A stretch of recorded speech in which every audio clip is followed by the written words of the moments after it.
The night Claire Montgomery signed her divorce papers, she was wearing a dress she bought on clearance. Her husband had handed her the papers on their 8th wedding anniversary. He said she was a good woman. He said she was just not the right woman. He said he needed someone who matched where he was going. Then he walked out the door to meet his new girlfriend, a senator's daughter, and left Claire sitting alone at a table with cold pot roast, burned-down candles, and $47,000 in a joint savings account he thought was everything she had. He was wrong. As of today, because while Derek Holt was celebrating his upgrade, while he was shaking hands with senators and posting champagne photos and congratulating himself on finally arriving at the life he deserved, his ex-wife was quietly, methodically, and with considerable precision buying every piece of real estate that stood between his new world and total collapse. He had spent 8 years married to a woman worth $4.2 billion. He had never once thought to ask.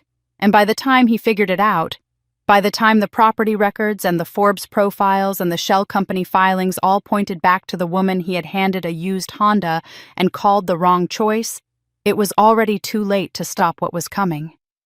This is a story about what happens when the woman everyone underestimated decides she is done being invisible. Stay with me until the end, because the part that will change how you see yourself is not the revenge. It is what she chose to build afterward. Lesson line. Sometimes the greatest power you possess is the one you have been quietly hiding to make someone else comfortable. The moment you stop hiding, it is the moment everything changes. Meaning and value to the audience. This story is for every woman who has ever made herself smaller to keep the peace. Every person who has loved someone fully and been told it was not enough. Every human being who has sat in a parking lot or a quiet kitchen or a corridor at a party, wondering if the life they settled for was the only one available to them. Claire's story is not just about a billionaire reclaiming her fortune. It is about reclaiming yourself, your voice, your worth, your right to take up space without apologizing for it. It is proof that being underestimated is not the end of the story. It is very often the beginning of the best one. If this story moved you, if any part of Claire's journey felt familiar or gave you something you needed to hear today, do something simple for me right now. Hit that like button. It takes 1 second and it tells me that this kind of story matters to you. Drop a comment below with the one word that describes how this story made you feel. I read every single one, and your words genuinely shape what I create next. Share this with one person in your life who needs to hear it today. You know who that person is, and if you are not yet subscribed to this channel, subscribe now and hit the notification bell, because the stories I bring you every week are exactly this: real emotion, real stakes, and real lessons wrapped inside narratives that will stay with you long after the final word. You found this channel for a reason. Stay. The night my husband handed me divorce papers, I was wearing the dress he said made me look plain. I had bought it on clearance from a department store in Portland because Derek said we needed to watch our spending that month. I had ironed it carefully that evening, pinned my hair back the way he preferred, and spent 3 hours cooking his favorite meal: pot roast with rosemary, apple pie from scratch. The good coffee he liked from the small roaster on 5th Avenue. I had done everything right, and none of it mattered.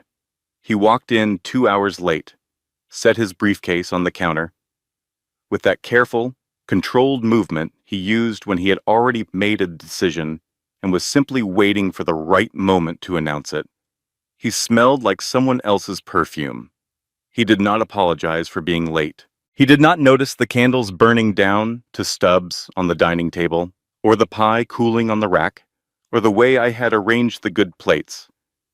The wedding china we never used, because it was our 8th anniversary and I had wanted it to feel like something.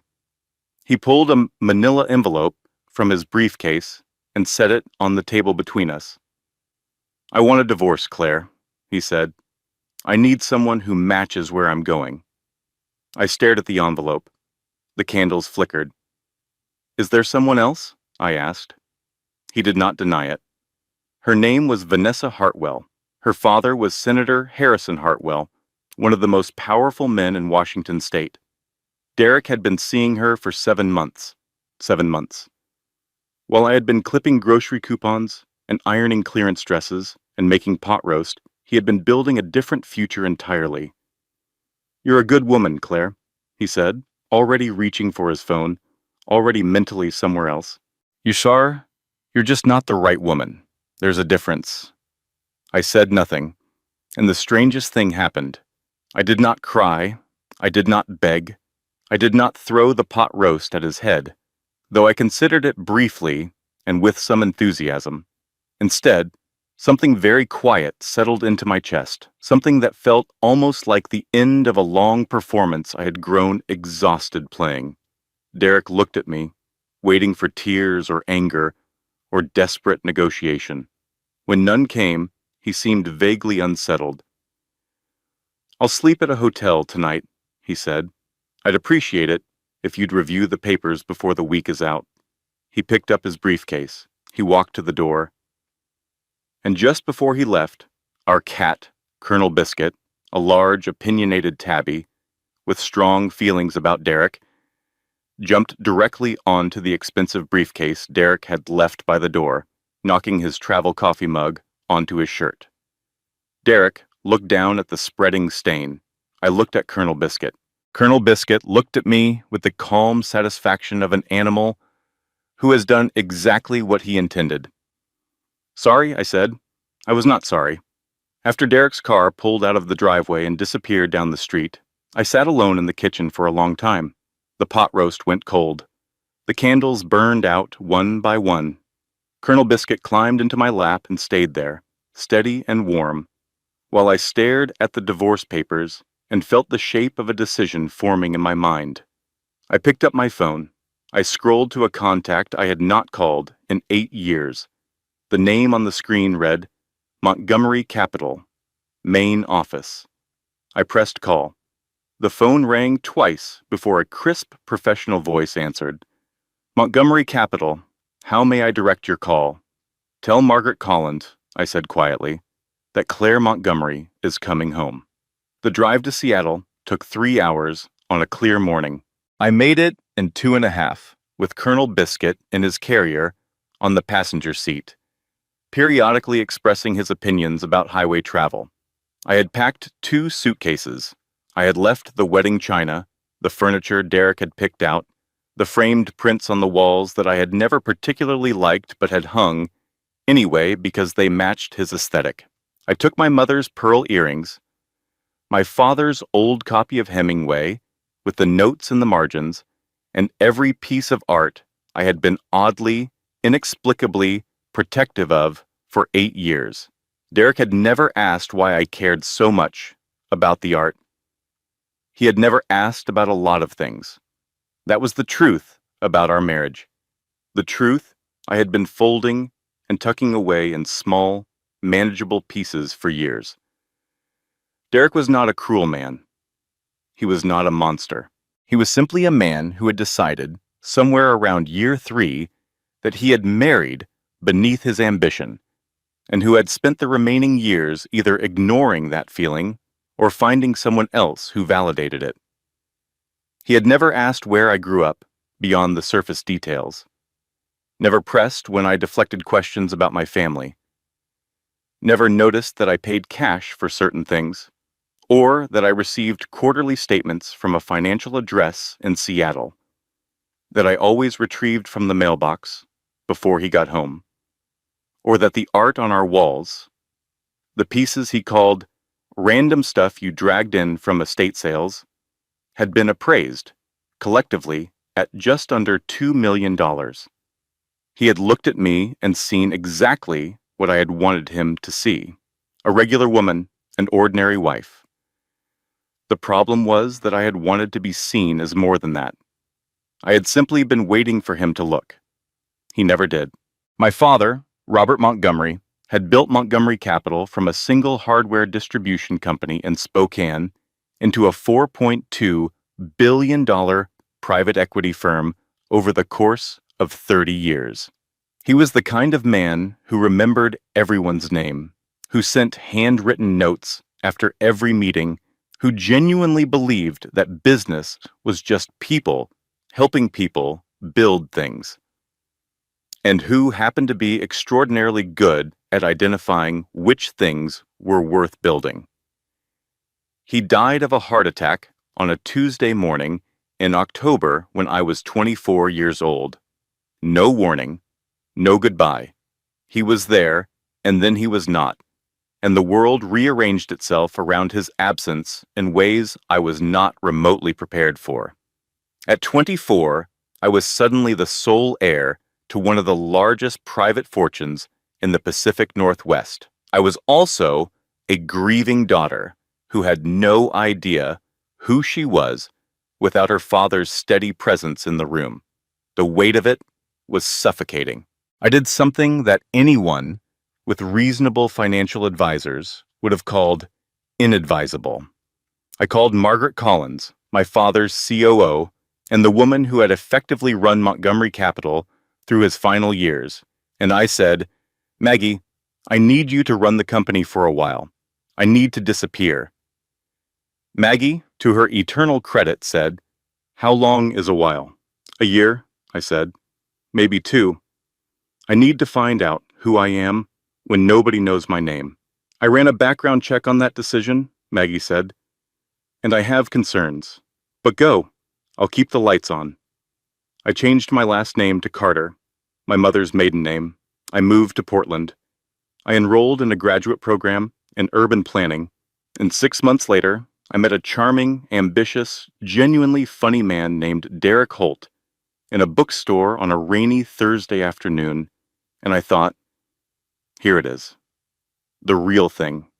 The thing that has nothing to do with money or legacy or expectation. 1 year became 2. 2 became 8.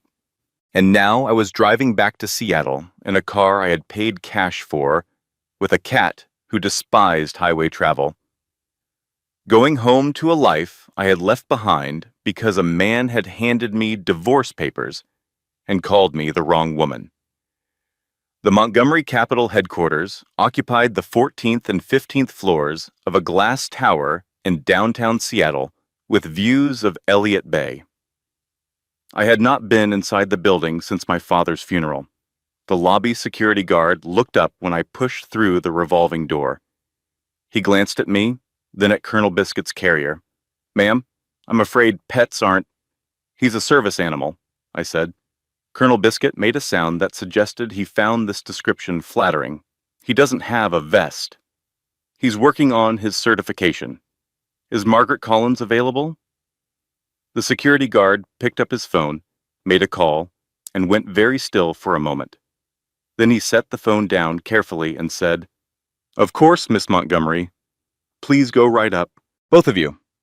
The elevator opened onto the executive floor, and standing in the corridor with her arms crossed and an expression that contained equal parts exasperation and relief was Margaret Collins.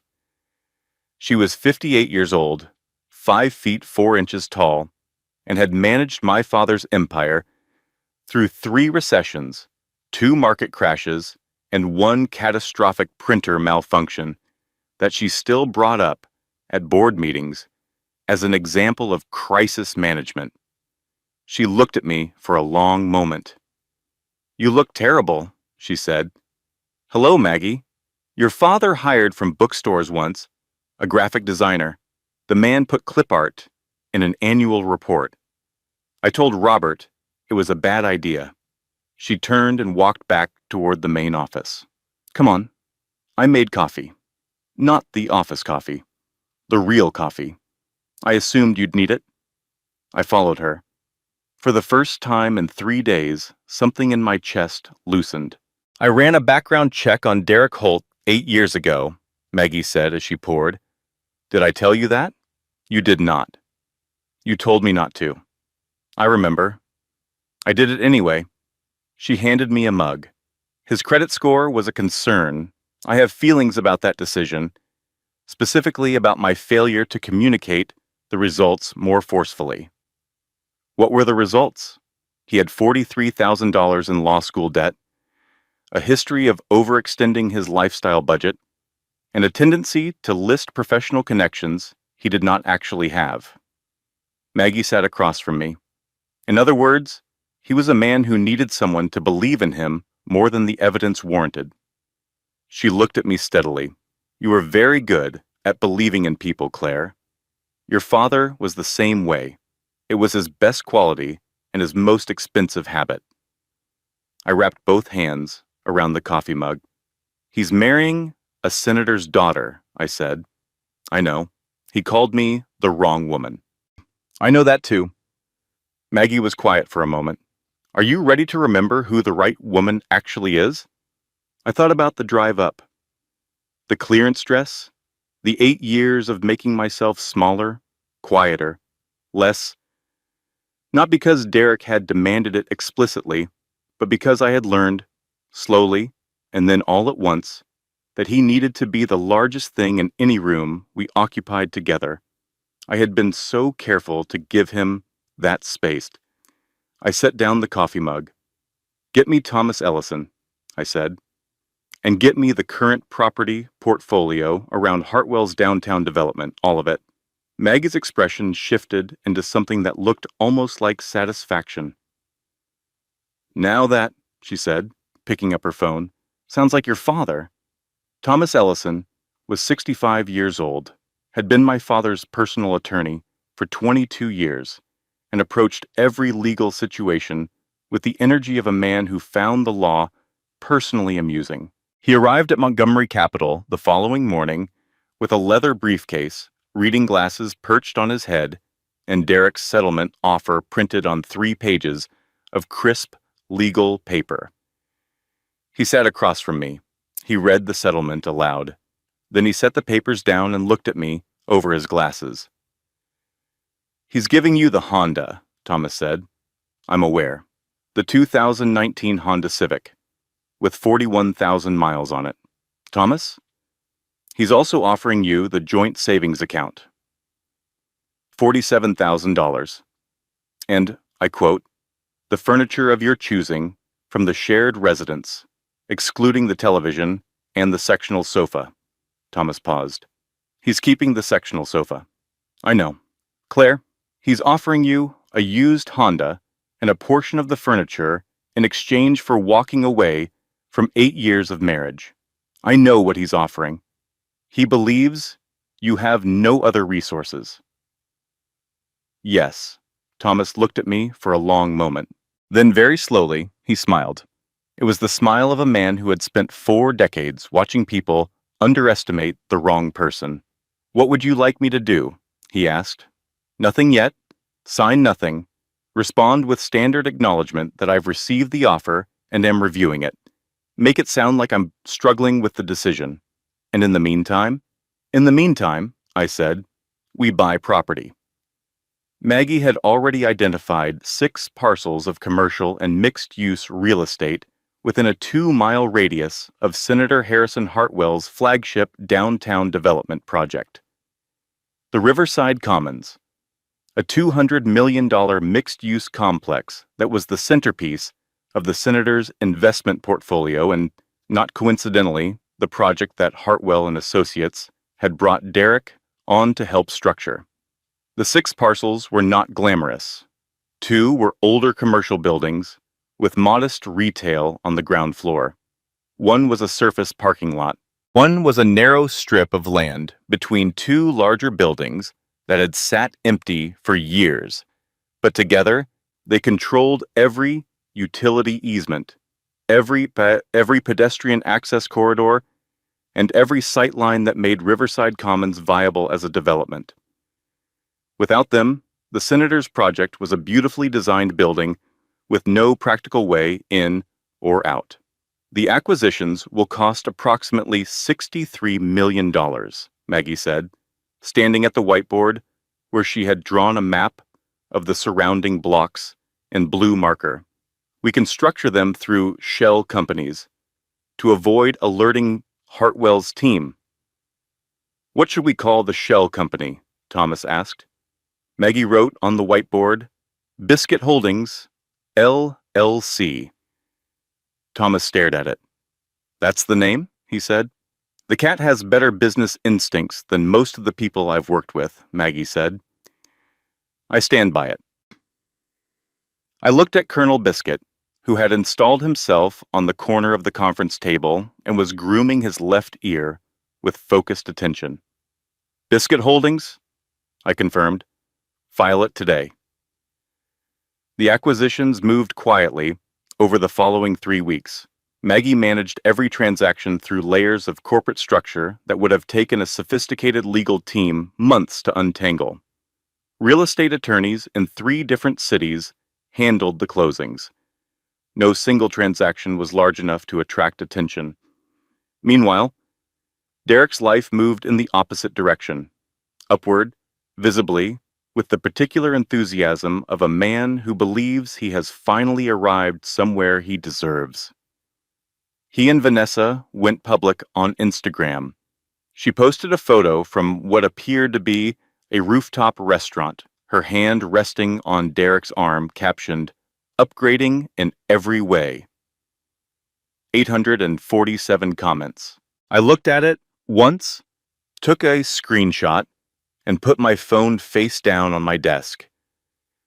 Derek called me the following Tuesday evening. I was sitting in my father's old office, watching the sun go down over Elliott Bay, reviewing Biscuit Holdings' acquisition documents. "I hope you're doing okay," Derek said. His voice had that careful warmth people use when they want credit for being considerate without actually being considerate. "I genuinely want the best for you, Claire. I hope you know that." "I know you do," I said. "I'll be fine, Derek." "Have you had a chance to review the settlement?" Thomas is looking at it. Right. A pause. "I just want this to be clean. I don't want it to get complicated." "It won't get complicated," I said. "I promise." After I hung up, Maggie appeared in the doorway. "Acquisitions on parcels 3 and 4 close this afternoon," she said. "We own 4 of the 6. The remaining 2 close next week." "Good." "Also, she hesitated, which was unusual for Maggie, who did not typically hesitate about anything. "I need to show you something." She set a printed news alert on my desk. Derek's name. A press announcement from Hartwell and Associates. Junior partnership, effective immediately. Quote from Senator Hartwell. "A young man of exceptional promise." I read it twice. "The charity gala for Seattle Children's Hospital is in 10 days, Maggie said carefully. "The Hartwells always attend. It would be your first public appearance as Claire Montgomery."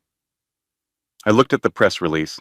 I thought about Derek in a new suit, shaking hands with senators, finally inhabiting the version of himself he had always been auditioning for. "Book me a table," I said. Maggie wrote on the whiteboard, "Operation Honda, status, active." Then, below it, she wrote, "Gala recon, 10 days. "That second item isn't really a military operation," Thomas said from the doorway, where he had apparently been listening. "Everything is a military operation if you approach it correctly," Maggie said. "Would you like coffee?" The Seattle Children's Hospital annual gala was held at the Four Seasons Ballroom, and it was exactly the kind of event that Derek had always wanted to attend, and I had always quietly funded, anonymously, from a donor-advised account he never knew existed. I arrived in a black dress, not the clearance one, a different one, the kind that required no explanation, and my mother's pearl earrings, and the very specific posture of a woman who has decided to stop apologizing for taking up space. The reaction was immediate. I had been out of Seattle's social and business circles for 8 years, but my father's name still carried weight in this city the way a certain kind of history always does. Heads turned, conversations paused. A woman I vaguely recognized from a board meeting a decade ago touched her companion's arm and nodded in my direction. I smiled, accepted a glass of champagne from a passing waiter, and moved through the room. I found Maggie near the entrance to the main ballroom. She was wearing a navy blazer, and the expression she reserved for situations requiring maximum tactical focus. "They're here," she said without preamble. "Derek, Vanessa, and the senator. Far side of the room, near the bar. The senator is holding court with 3 city council members and what appears to be a very patient lobbyist." "Has Derek seen me?" "Not yet. He will in approximately 4 minutes if you move in that direction." I moved in that direction. I was 20 feet away when Vanessa Hartwell spotted me first. She was everything the Instagram photos suggested. Tall, blonde, draped in diamonds that caught every light in the room, with the particular confidence of a woman who had grown up understanding that rooms were arranged for her comfort. She said something to Derek. He turned. The color left his face with impressive speed. I watched him process it. The dress, the pearls, the posture, the fact that I was standing in the middle of one of Seattle's most prestigious charity events, looking like I belonged there, in a way I had never looked in 8 years of their marriage. I gave him a small nod, polite, unbothered. Then Vanessa stepped forward. "You must be Derek's ex," she said, with the kind of smile that is shaped like warmth and contains none of it. "He's mentioned you. It's so brave of you to come out." I looked at her for a moment. "It's brave of you to wear that dress," I said pleasantly. Before she could respond, Senator Harrison Hartwell appeared at his daughter's side, a large, silver-haired man who carried decades of political favor like a physical weight. He put a hand on Derek's shoulder, turned to address the small gathering that had formed, and announced, loudly enough for half the room to hear, that Derek Holt was the newest junior partner at Hartwell and Associates, a young man of exceptional promise going to exceptional places. The applause was genuine. Derek straightened. The color came back to his face. He looked exactly like the person he had always wanted to become. And something hit me then, in the stomach, sharp and specific. Not jealousy, not longing. Something more complicated than either. The particular grief of watching someone thrive after they have broken you, the involuntary recognition that they are not suffering the way you believed they should be, that the story of consequence you have been writing in your head does not match the story happening in the room. I excused myself quietly. I found a corridor off the main ballroom, a long hallway with tall windows looking out over the city lights. I stood there for a moment, my champagne glass in one hand, and let myself feel it. Just for a moment, without performing anything for anyone. My phone buzzed. "Maggie," I answered. "He looked happy," I said. My voice was steady, mostly. "He looked genuinely happy, Maggie." "Good," Maggie said, without missing a beat. "Happy people get comfortable. Comfortable people get sloppy. Are you ready to go back in there?" I looked out at the city. Somewhere below, in the financial district, 6 parcels of commercial real estate now belong to Biscuit Holdings, LLC. "Give me 2 minutes," I said. 90 seconds. The salmon is getting cold. I laughed. Actually laughed, briefly and unexpectedly, in the empty corridor. And here's the thing I have thought about many times since that night, standing in that hallway with the city below me and Maggie's voice in my ear. The moment that saves you is almost never the dramatic one. It is almost always the small one. The friend who says exactly the right absurd thing. The 90 seconds that remind you that you are still someone who laughs. I went back in. The evening continued. Senator Hartwell made his rounds. Vanessa stayed close to Derek like a woman protecting an investment. I spoke to several people I remembered from my father's world, accepted congratulations on my return that I deflected gracefully, and watched from a careful distance as Derek moved through the room he had always wanted. I did not approach him again that evening. There was no need. Operation Honda was 4 parcels of real estate into completion.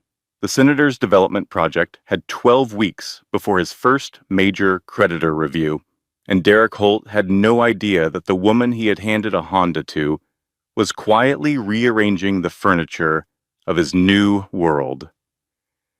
I finished my champagne, said goodnight to Maggie, and went home to feed Colonel Biscuit. 3 weeks after the gala, Derek Holt was sitting at his desk at Hartwell and Associates doing due diligence on a commercial real estate acquisition when he ran a routine ownership search on a neighboring parcel. The search returned a company name, Biscuit Holdings, LLC. Derek stared at it. He ran a parent company search. Biscuit Holdings, LLC was wholly owned by a holding company called MCG Northwest Partners, which was in turn owned by a trust called the Montgomery Family Trust, which was administered by Montgomery Capital, a private equity firm headquartered in Seattle, Washington. Derek typed Montgomery Capital into the search bar. The first result was a Forbes profile from 3 years ago. The headline read, "Claire Montgomery, 31, the quiet billionaire, managing her late father's $4.2 billion legacy." There was a photograph. It was his wife, his almost ex-wife, standing in front of a floor-to-ceiling window overlooking Elliott Bay in a tailored blazer, shaking hands with the governor of Washington. He stared at the photograph for a very long time. Then he called Vanessa. "I think Claire was lying to me," he said. "Our entire marriage. About what?" "About everything." When Derek arrived at Montgomery Capital the following afternoon, without an appointment, the receptionist, a young woman with excellent posture and absolutely no urgency, asked for his name, his purpose, and whether he had a scheduled meeting. He did not. She made him wait 47 minutes in the lobby. He counted them. When I finally came down, I was wearing a charcoal blazer and the particular kind of calm that comes not from the absence of feeling, but from having processed your feelings in advance and decided what to do with them. Derek stood up when he saw me. He looked like a man who had rehearsed something and forgotten all of it. "You lied to me," he said. "I kept a secret," I said. "There's a difference. We were married for 8 years, Claire. We were. And for 7 of those years, you never once asked me about my family, my background, or where I came from. Not seriously, not in a way that suggested the answer mattered to you." I gestured toward the seating area. "Would you like to sit down?" "I don't want to sit down." He ran a hand through his hair. "If I had known who you were, you would have married me faster," I said, "and left me slower. But you still would have left. Because the problem was never my bank account, Derek. The problem was that you needed to be the most significant person in every room, and I was very good at making sure you were. The moment that stopped being useful to you, you found someone else." He stared at me. "That's not fair," he said. "Fair is an interesting word choice," I said, "from a man who handed his wife divorce papers on their anniversary and kept the sectional sofa." He opened his mouth, closed it, then quietly, "Did you ever actually love me? Or was it just an experiment? See if someone would love you without the money?" I looked at him for a long moment. "I loved you completely," I said. "That is the most expensive thing I've ever given anyone, and it is the one thing in this entire situation I do not regret. Because it was real." I picked up my phone from the reception desk where I had set it. "The experiment, as you call it, failed. Not because love requires money to be real, but because you needed more than I was willing to become. I was willing to be small for you, Derek. I was not willing to disappear." I walked to the elevator. "Claire, Thomas will be in touch about the settlement," I said. "Have a safe drive home." The elevator doors closed. Back on the executive floor, Maggie was waiting with 2 cups of coffee and the expression of a woman who had heard everything through the lobby intercom and intended to maintain plausible deniability about it. "How did I look?"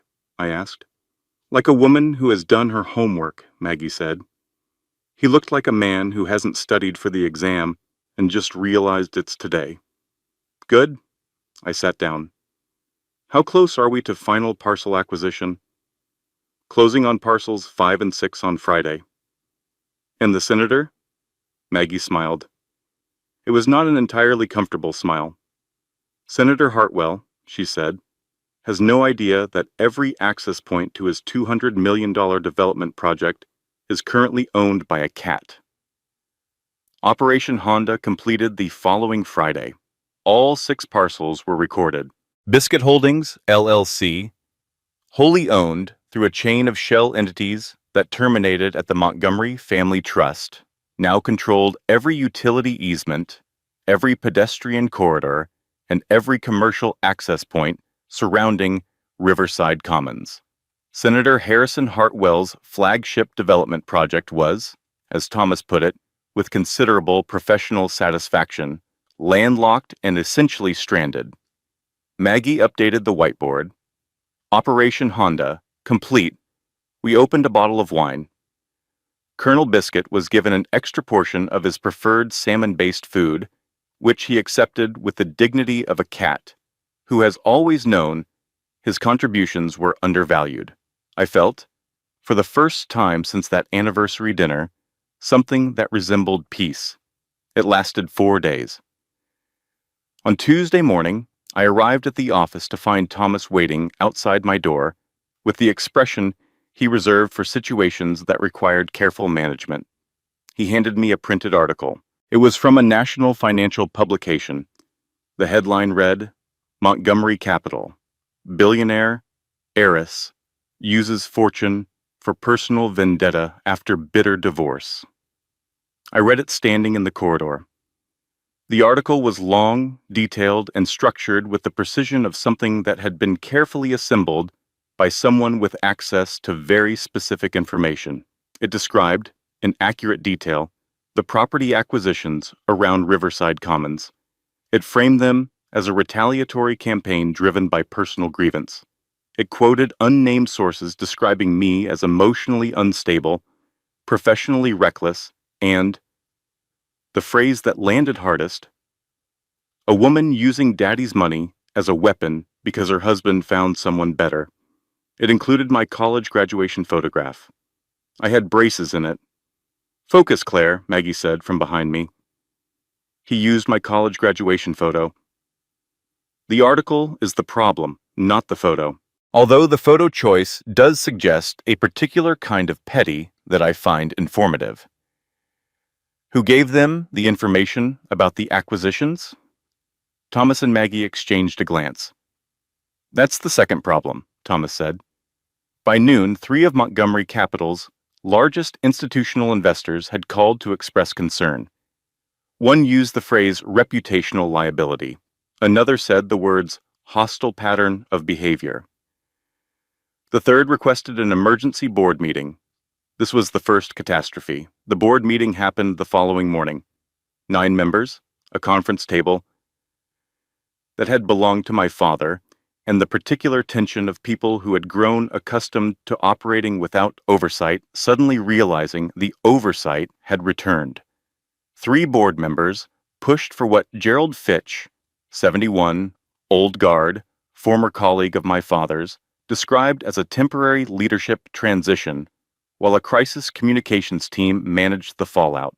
"Your father built this company on discipline and discretion," Gerald said. He was not unkind. He was simply a man who had spent 50 years in finance and believed that optics were load-bearing walls. This situation looks like neither. I sat at the head of the table, my father's chair, still adjusted to his height, and felt the particular loneliness of a room full of people who are not precisely your enemies, but are not precisely your allies either. I excused myself. I stood in the corridor, outside the conference room, my back against the wall, and breathed. Thomas appeared beside me. He did not offer inspiration or strategy. He handed me a coffee and said, "Gerald Fitch cried at a shareholder meeting 4 years ago because the projector malfunctioned. I'm just saying." I laughed. It was short and insufficient and exactly what I needed. I went back in. I addressed the board directly. I presented the financial rationale for every acquisition, sound, documented, entirely defensible on business grounds. I acknowledged the optics problem without conceding the underlying strategy. I proposed a communications plan that Thomas had drafted that morning. By the time the meeting ended, the vote to maintain current leadership was 7-2. I had survived the board. I thought briefly that the worst was over. This was the second catastrophe beginning to prepare itself. 1 week later, Maggie called me into the conference room at 7 in the morning. On the table was a printed report. A junior analyst at Montgomery Capital named Kevin Marsh had been for the past 14 months sending documents to an external recipient. Acquisition targets, corporate structure files, the shell company architecture for Biscuit Holdings. Kevin Marsh was Senator Harrison Hartwell's godson. He had been placed inside Montgomery Capital before I even returned to Seattle. As a contingency, the senator had anticipated me.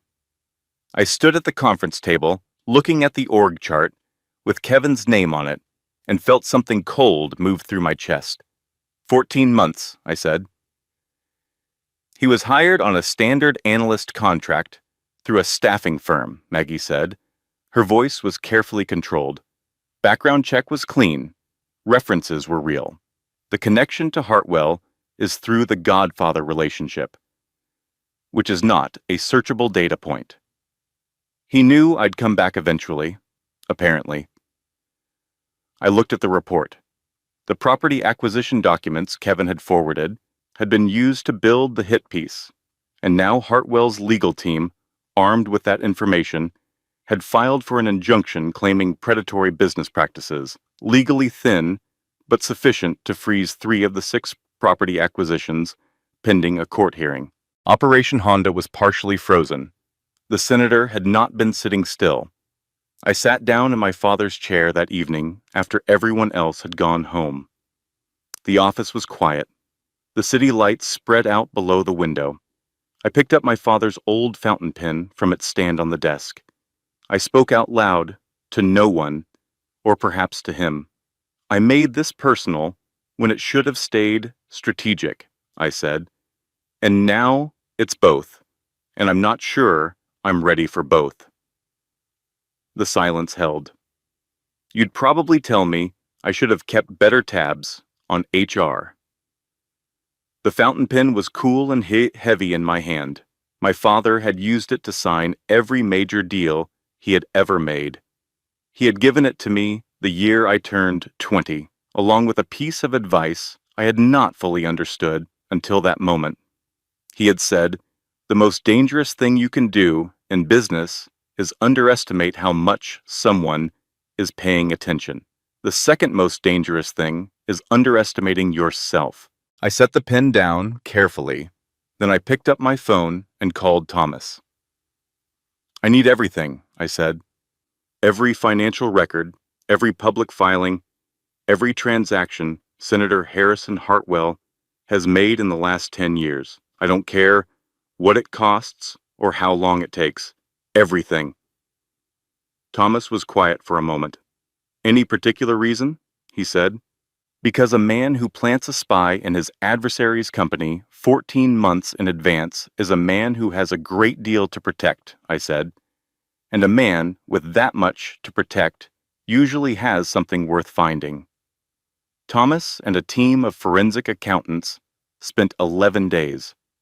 What they found took my breath away. Senator Harrison Hartwell had been, for 6 years, routing federal infrastructure grant money, allocated by his Committee for Public Transportation Improvements in Washington State, through a series of shell companies, and ultimately into the private financing for Riverside Commons. $73 million. Not his money, not investment capital, taxpayer funds designated for public infrastructure redirected into his personal development project through a financial structure sophisticated enough that it had survived multiple audits. Thomas laid the documents on my desk. This man defrauded the taxpayers of Washington State, he said. How much? I asked, though I already knew. $73 million over 6 years. I looked at the documents for a long moment. He's not just an arrogant man protecting his daughter's relationship, I said. He's a criminal. A well-protected one, but yes. I thought about the hit piece, the planted analyst, the injunction filed to slow my acquisitions. Everything Hartwell had done over the past weeks had been designed to discredit me, delay me, exhaust me. He had been protecting something much larger than his development project. Who do we call? Maggie said from the doorway. The FBI field office, I said. No, Seattle division. We hand them everything, and we let them do their jobs. Thomas nodded. And the injunction? When the federal investigation opens, his legal team will have considerably larger problems than our property acquisitions.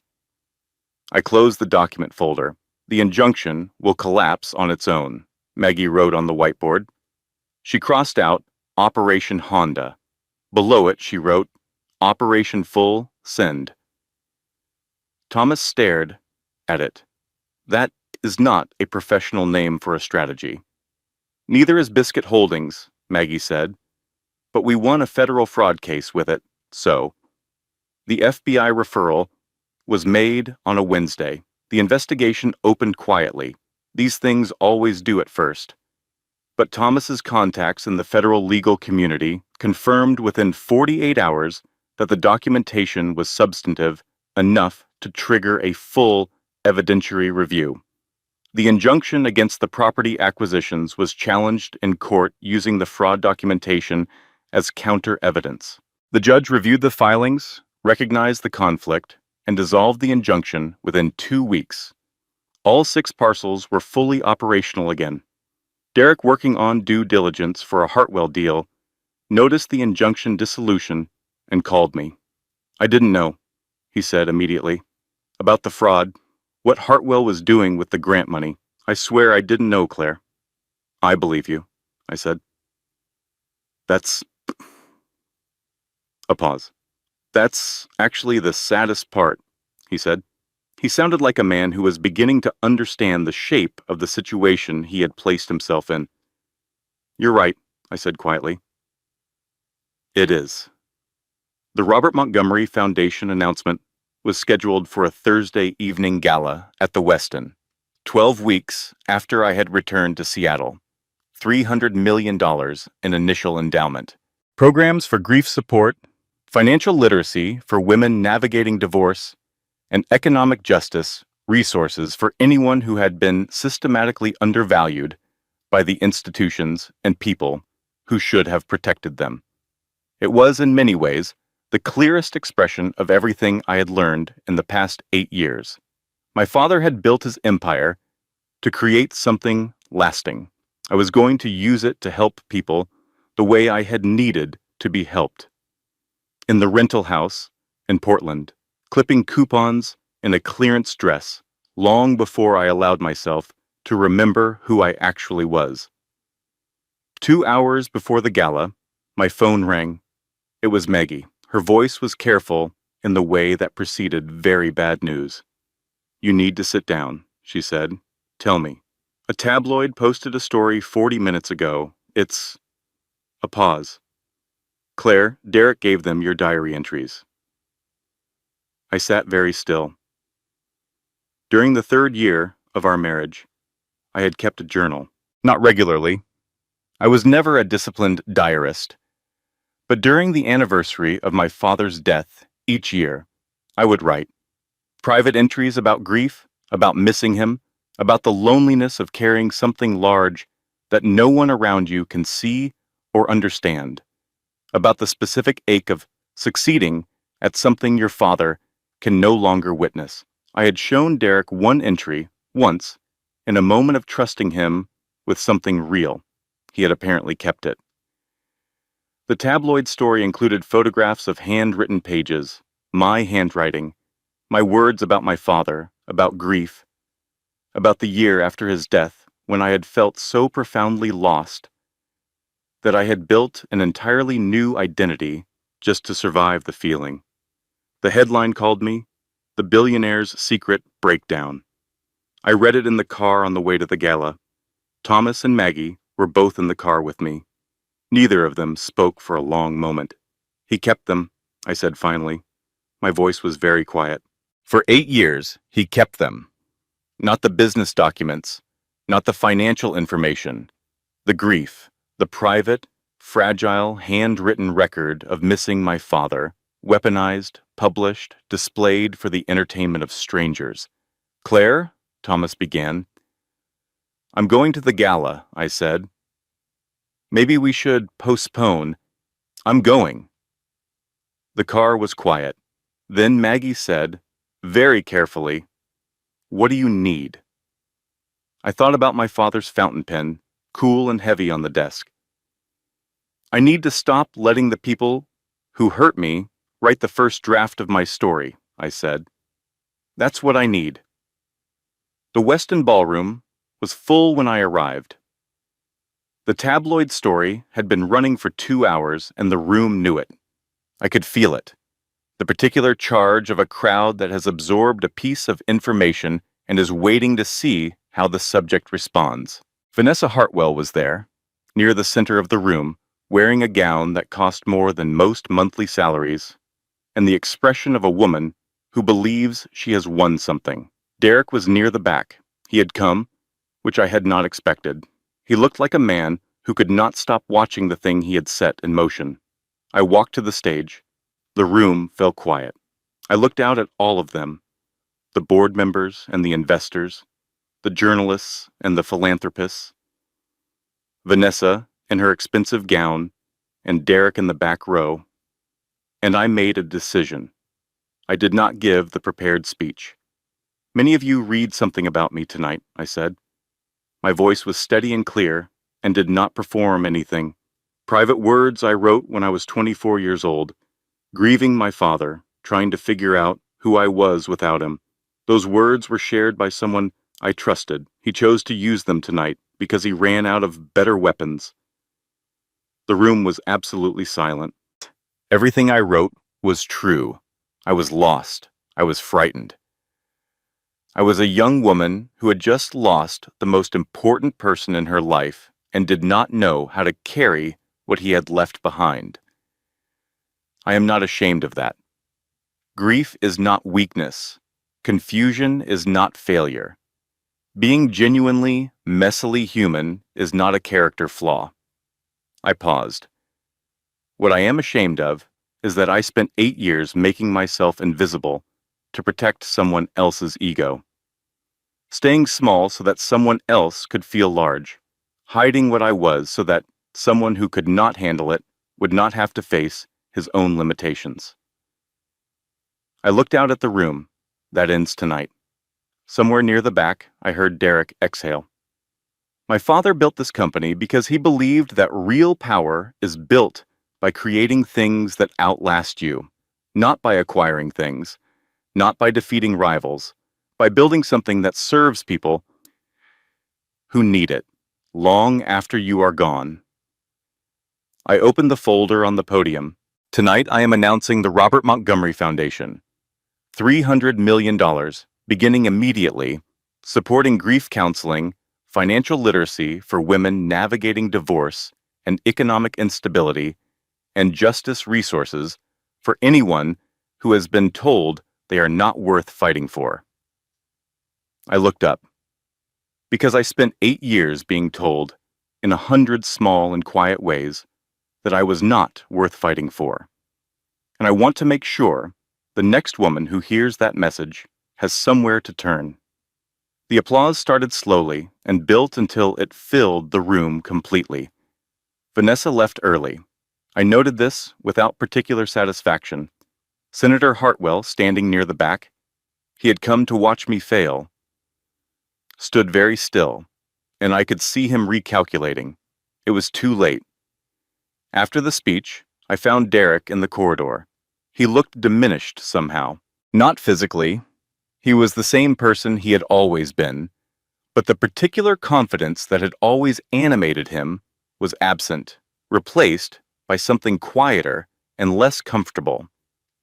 "I don't know why I did it," he said. "I do," I said. "You needed me to be less than you. It was the one thing you had always needed from me, and I kept providing it. And when I stopped, you looked for another way to make it happen." I studied him. The diary entries were the last version of that. Make me look broken, make me look like the wrong woman after all. "I'm sorry. I know you are." I meant it. There was no anger in it, just the clean acknowledgement of a fact. Here is something I have learned, Derek, that I want you to actually hear. Forgiving someone who hurt you is not about them. It is about refusing to carry them any further. You have already cost me years of energy and sleep and the specific grief of being loved insufficiently.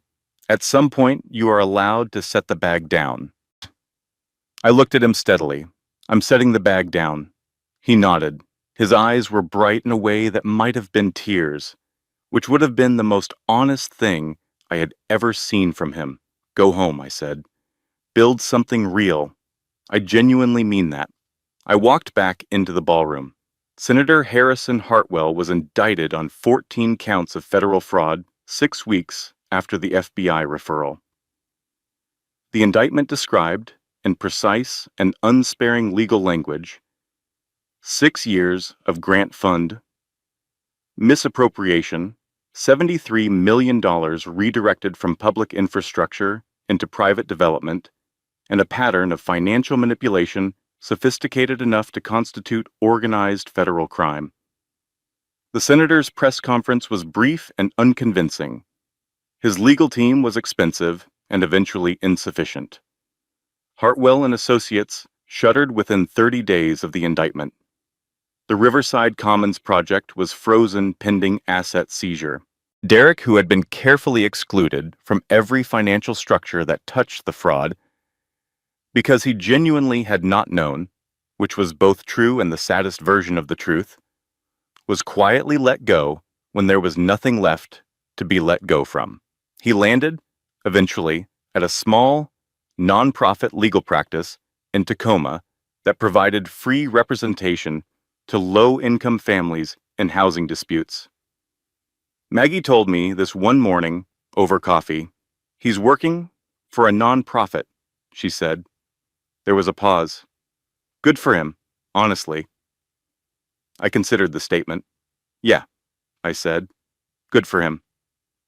And I meant it, which surprised me slightly. The Robert Montgomery Foundation launched formally 2 weeks after the gala.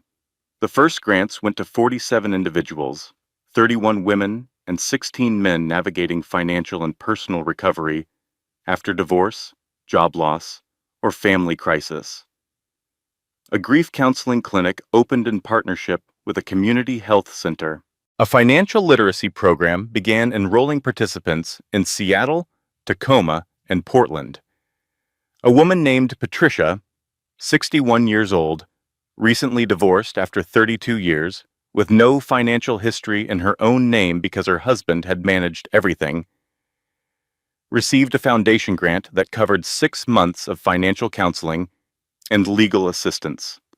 She called the foundation office to say thank you. I happened to answer the phone. "I thought I was too old to start over," she said.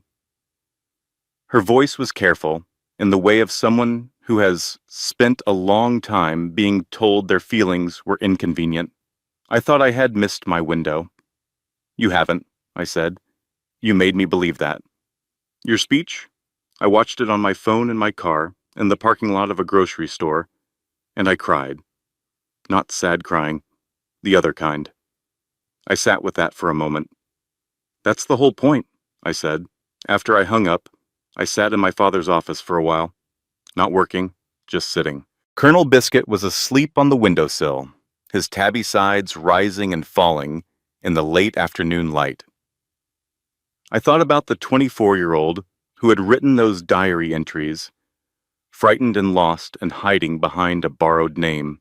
I thought about the 32-year-old who had signed divorce papers and driven to Seattle and sat in her father's office and found, beneath the grief and the anger, something that was still entirely, stubbornly herself. There is a version of this story where I become only my revenge, where I spend the rest of my life using a $4 billion inheritance to systematically dismantle every person who underestimated me. It would be satisfying in the narrow, airless way that pure vengeance is satisfying, complete, final, and ultimately empty. The version I chose was harder and better. I chose to build something. 1 year after the gala, on a Saturday morning in early October, I was in my father's office, going through the last physical box from the Portland house. I had put it off for months, not from grief exactly, but from the low-grade reluctance of finishing something. The sense that closing a box means accepting that the chapter is genuinely over. I worked through it methodically. Old mail, a few books, some kitchen items I had been fond of, photographs from our early years together that I looked at without flinching and without particular emotion, which felt like progress. At the bottom of the box, tucked inside a copy of a novel I had given Derek for his birthday in our second year, was a folded piece of paper. Derek's handwriting. I unfolded it. It was dated year 2. We had been married 18 months. It read, "Whoever Claire was before I met her, whoever she becomes after me, she deserves someone who sees all of it and stays anyway. I hope she finds that. I hope I'm brave enough to be that." D. He had written it. He had kept it all those years, through the slow drift and the deliberate distance and the anniversary dinner and the manila envelope. He had known what she deserved. He had been unable to become it. I sat with the note for a long time, then I folded it carefully and put it back inside the book. I did not throw it away. It was part of the true account of things, and the true account deserved to be kept even when it was complicated. I closed the box. That evening, James Whitmore came over for dinner.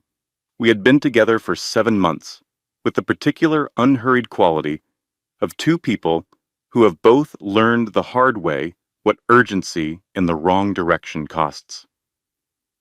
He was steady in the way that some people are steady, not because nothing moves them, but because they have built a strong enough foundation that movement does not mean collapse. He made dinner while I told him about the note. He listened the way he always listened, completely without performing attention, just actually present. "How do you feel?" he said. "Sad for him," I said, "and glad for me, both at once. That's a mature reaction. I've had a lot of practice at complicated feelings." He smiled. He had a good smile, honest, without calculation. "The foundation got its first independent evaluation back today," I said. 1,214 people served in the first year, 3 clinics, 7 partner organizations across 3 states. I picked up my wine glass. Patricia, the woman who called to say thank you, she's training to become a financial counselor. She wants to work with the foundation. "That's the whole point," James said. "That's what I told her." After dinner, we sat on the small balcony of the shabby apartment I had taken in Capitol Hill. Not my father's building, not the corporate address, but a place that was mine in a quieter way. And watched the city do what cities do in the evening, which is to glow and hum and continue regardless. "Do you regret any of it?" James asked. I thought about the clearance dress, the anniversary dinner, the corridor at the charity gala where I had stood alone with my champagne glass and felt the gut punch of watching Derek inhabit the life he had chosen. I thought about the board meeting and Kevin's name on the org chart and my father's fountain pen cool in my hand in the empty office. I thought about standing on the stage at the Westin, speaking without notes, and feeling the room shift. I regret the years I spent being smaller than I was, I said. That's a real loss. 8 years of choosing someone else's comfort over my own honesty. I paused. But the rest of it, the fight, the foundation, learning what I was actually capable of. No, not even the hard parts. Your father would be proud. I think so. I leaned back. He always said that real power isn't about defeating enemies. It's about creating something that outlasts all of them. I looked out at the city. I'm finally beginning to understand what he meant. The night was clear. Somewhere across the city, Senator Hartwell was in the early weeks of a 6-year federal sentence. Derek was in Tacoma, doing quiet, useful work that would not make him famous, possibly making him someone he could be proud of.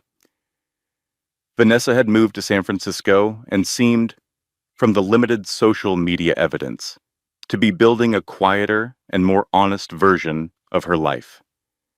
Everyone was carrying their choices forward. My phone buzzed with a text from Maggie. Colonel Biscuit knocked your Forbes magazine off the desk, sat on it, and is now refusing to move. I believe he's making a statement, I showed James. He laughed. He has excellent editorial instincts, James said. He always did. I typed it back. Tell him I appreciate the commentary. Leave the magazine, Maggie replied. Already done. Also, the Foundation Board approved the expanded parental support program. 43 applicants in the first week. I set the phone down. The expanded program had been James's suggestion, actually. Or rather, it had emerged from a conversation we'd had about the gaps between what the Foundation offered and what people actually needed. Not just women, not just divorce, parents trying to stay present in their children's lives after the structures of their families had collapsed. People trying to do better than they had done, in situations that made doing better very difficult. It was the right expansion. I thought about Derek, somewhere in Tacoma, working for people who needed him. I thought about Patricia, training to become what she had needed someone to be for her. I thought about the 24-year-old with the fountain pen and the grief and the borrowed name, driving to Portland in the rain, thinking she needed to disappear to find out who she was. She had found out. It had cost her 8 years and an anniversary dinner and a tabloid story and several catastrophes, and she had found out completely. Here is what I know now, sitting on a balcony with a good man and a city full of lights, 1 year removed from the worst dinner of my life. The people who underestimate you are not your enemies. They are your evidence. Every person who looked at you and saw something smaller than what you actually were, they were giving you information, not about your limitations, about theirs. You do not have to prove them wrong. You only have to keep building. The woman who signed those divorce papers thought she was losing everything. She was wrong. She was losing, finally, the weight of a life that had never been fully hers.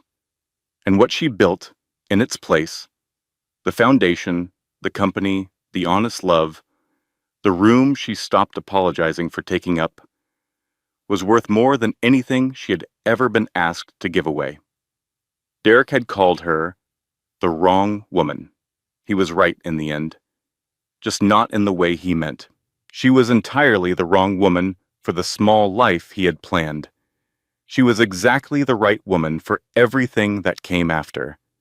James refilled my wine glass without being asked.